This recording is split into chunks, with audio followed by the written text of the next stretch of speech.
সংযুক্ত আরব আমিরাতের সাথে আবারও ফ্লাইট পরিচালনার ঘোষণা দিয়েছে বিমান বাংলাদেশ এয়ারলাইন্স। প্রতিষ্ঠানটির পক্ষ থেকে এক বিজ্ঞপ্তিতে জানানো হয়, 13 ও 14 জুলাই থেকে বিমান বাংলাদেশ এয়ারলাইন্স লিমিটেড দুবাই এবং আবুধাবিতে বাণিজ্যিক ফ্লাইট পরিচালনা করবে।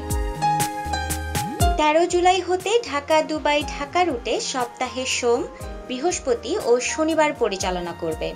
এছাড়াও 14 জুলাই থেকে সপ্তাহে মঙ্গল, বুধ ও শুক্রবার ঢাকা-আবুধাবি ঢাকা রুটে নিয়মিত ফ্লাইট চলাচল করবে।